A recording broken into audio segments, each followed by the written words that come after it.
Spike couldn't believe he was on this battlefield again. It had all happened so long ago, but that portal had sent him back. He wiped the blood from his claws. He took a deep breath. I need to slay the Nightmare Tyrant and stop this war! He shouted to the demons around him. I will let none of you pass until I do this! And with that, he charged at the Nightmare Tyrant. He would not make the same mistakes that he had before. To his surprise, however, Spike merely passed through the Nightmare Tyrant. He didn't even seem to notice him. This won't be the last of me! Spike roared. He looked around. Was this another trick?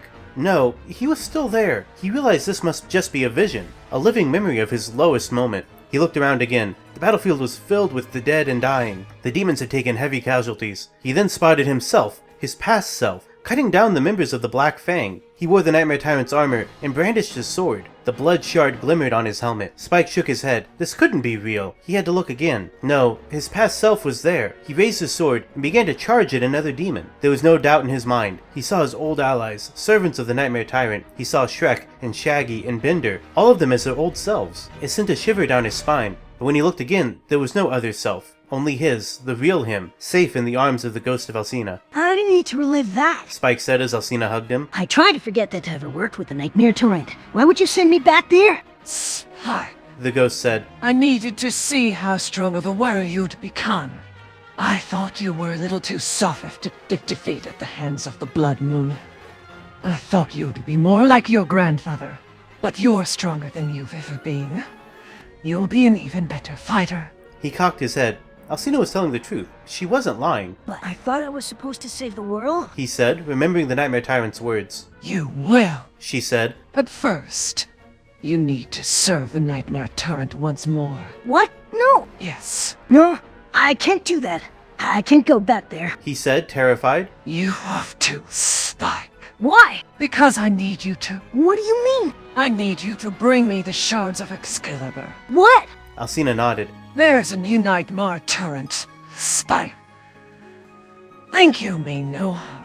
Spike looked around and realized he was in the throne room of Castle Oblivion.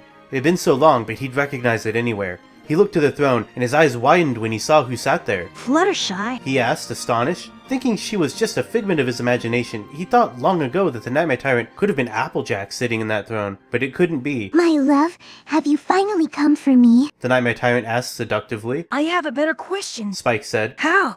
How do I know that's you? Because The Nightmare Tyrant said, grinning evilly. I am you? No. Spike said. You don't own me. I'm a free spirit. Not anymore. The Nightmare Tyrant said. You're my slave, your will is my will, and you will do as I say. That's no way to treat your friends. Spike said. Friends? The Nightmare Tyrant asked. What friends?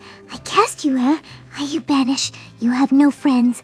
I am all you have, slave. Spike looked to the ghost of Alcina and saw the Shadow Weaver standing behind her. Don't listen to her. The Shadow Weaver said. She's being corrupted by the Nightmare Tyrant's will. This hunger is becoming her hunger. That's why we need the shards of Excalibur and the stone Vullico. It is. He asked. Yes, The Nightmare Tyrant said. Spike turned to the Nightmare Tyrant again. I can't believe this is you. He said. it is me, Spike. She said, brushing her hair from her face. A lot has happened since we were friends in Ponyville. You're insane. Spike said, shaking his head in horror. Perhaps, but I am not the only Nightmare Tyrant. There's two of you. She tapped her forehead with one hoof. In here, they're battling. I don't know who will win. But you're sitting on the throne. Spike said, horrified. I'm the Nightmare Tyrant. What would you have me do? What do you mean? Help me put down the old tyrant for good. She said. You're the only one I can trust with this. And if I don't? You'll have to make a decision. But You'll just have to make it without my help, slave. please stop calling me that. Fluttershy. Fluttershy. She said. My, how you've changed? I used to call you, well, I suppose you'd call me Princess, back when we were friends. The stone of Vullico was here, but it's been taken to the Emerald City. Shadow Weaver explained. You should track that down first, and find the shards of Excalibur from there. What about the Nightmare Tyrant? I'll take care of her. I will be here, watching Fluttershy battle Garfield. The Nightmare Tyrant said. I want to see who wins. Okay. Spike said. I'll get the Stone of Vulcar for you, but I'm not helping you with this battle. Of course, slave. She said. We want to send someone with you to keep an eye on you. Alcina said. She gestured behind her, and two figures stepped forward. A young man and a ghost. This is the Dust-Face Ghost, Velma. Alcina explained. She will accompany you on your quest. I'll go with you too. Velma said. I Spike said. don't need to ghost chattering in my ear. Too bad. Alcina said. Velma turned to hug the man. Good be Fred.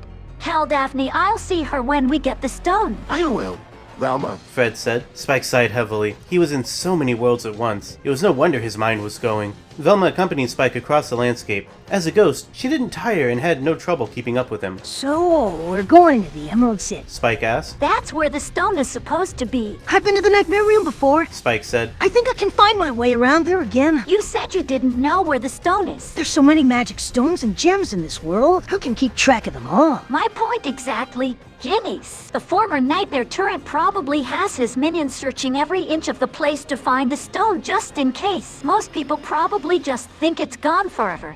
Like they did with me. I bet it's in some kind of magic chamber, under someone's bed, or behind a set of false walls or something. You sound like you have a lot of experience with this sort of thing. Well, in another life I was quite the mystery solver. I have lots of experience with a lot of things. Spike said. I never would have guessed. Velma said. You're just jealous that I've solved more puzzles than you. Spike said. I'm not jealous of that. She said. Well, maybe a little. Spike said. Besides, we'd have to kill each other before that could happen. She said. And I'm already dead. Huh?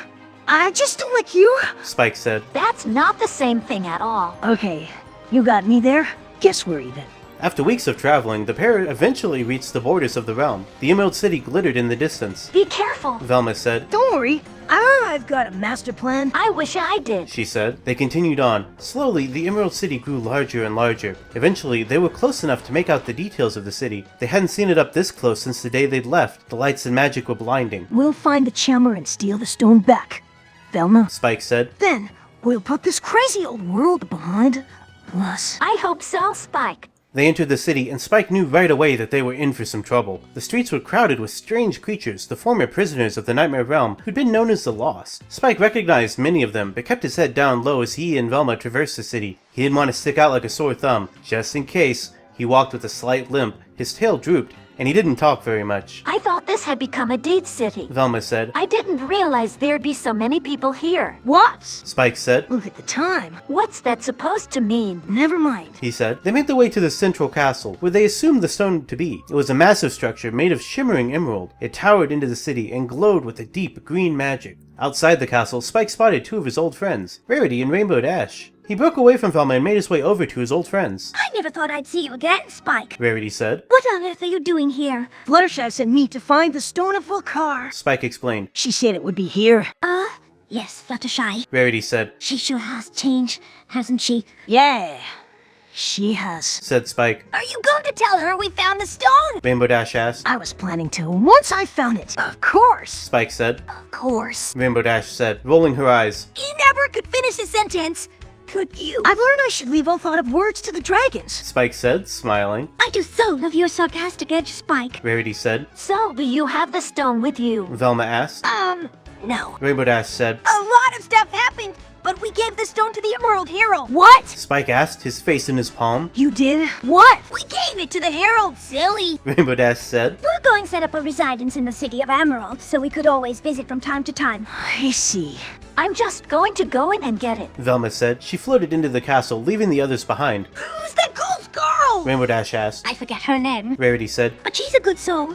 I'm sure you'll get along. She's that. Spike said. Velma floated through the Emerald Castle, passing effortlessly through the shimmering walls. She made her way to the throne room, where she sensed the stone to be. She found it on the very same pedestal, glowing brightly. Well, She said, picking it up. I think this is the real thing.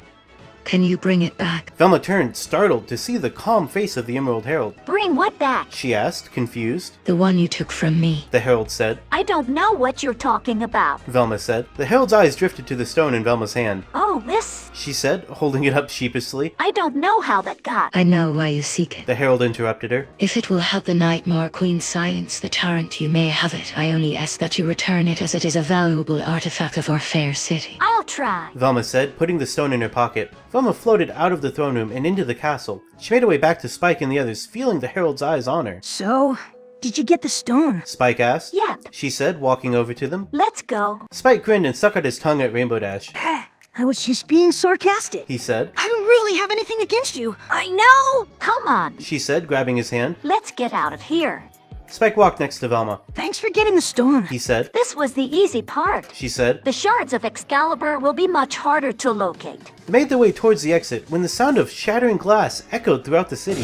What was that? Velma asked in alarm. I don't know, Spike said. but I'd rather not find out. They looked around, searching for the source of the noise. Suddenly, Spike froze. I don't like this place. He whispered. Velma nodded, grinning. This is why we brought a dragon. Right. She said. Now, let's find those shards of Excalibur. A sharp pain erupted from Velma's chest. She groaned, clutching her chest as she stumbled. Velma, Spike cried, hurrying to her side. what's wrong? Velma pressed her hand against her chest, trying to stop the pain. The shards, they're gone. She gasped. What? They're gone. I think. Velma collapsed to the ground, her eyes slowly rolling back into her head. I told you. She whispered. I told you it would come to this. Spike dropped to his knees next to her, desperately trying to find a pulse. He placed his fingers against her neck, but then he remembered that she was a ghost. There was no pulse, but something wasn't right. Spike wasn't sure what, but I can't find a pulse, but something's not right. he said, panicking. We've got to get help.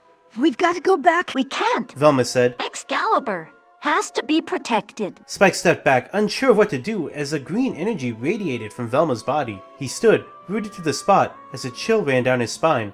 She rose from the ground, her body shimmering as she ascended into the air. What? What are you? Spike cried. Velma looked at him, her eyes full of pain. I'm a ghost, Spike.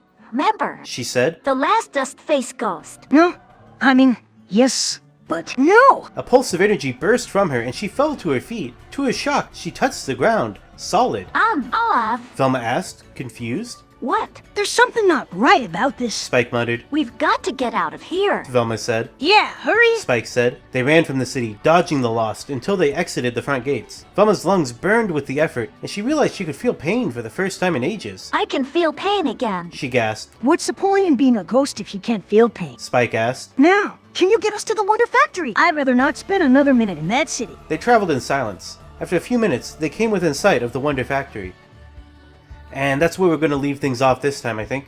In the next chapter, we'll go ahead and follow Spike and Velma into the Wonder Factory, whatever that is. A lot happened this chapter, I feel like, and that's partly due to my meddling, I have to say. There were several points when writing this chapter where the AI just got stuck describing the same thing over and over. On the battlefield in the beginning, when Spike and Velma were traveling together, when they entered the city, and then when Velma was collapsed in pain, muttering about the shards, all of that. It just kept kind of saying the same thing over and over again in slightly different ways. So each time I just had to go back and kind of cut out a lot of the repetitive stuff, just down to like what was important about the scene, I thought. And then I wrote something new to try and push it to like move the story forward and get to the next event. But I think the chapter is better for it. I hope you enjoyed. Thank you all for watching, and if you happen to miss the previous chapter, here's a little clip. What are you doing here? Fighting alongside you guys. Mordecai interjected. We're not fighting for you. Jenny said. Yeah, we're not. Anne said. Do you know each other? Sandy asked. She's the girl from my dreams. Anne said. The ones I've been telling you guys about. The bird fluttered down and landed on Jenny's head. Anne pointed to her. And that's a bird. Whoa, that's so crazy. Mordecai said. You don't see birds that blue very often.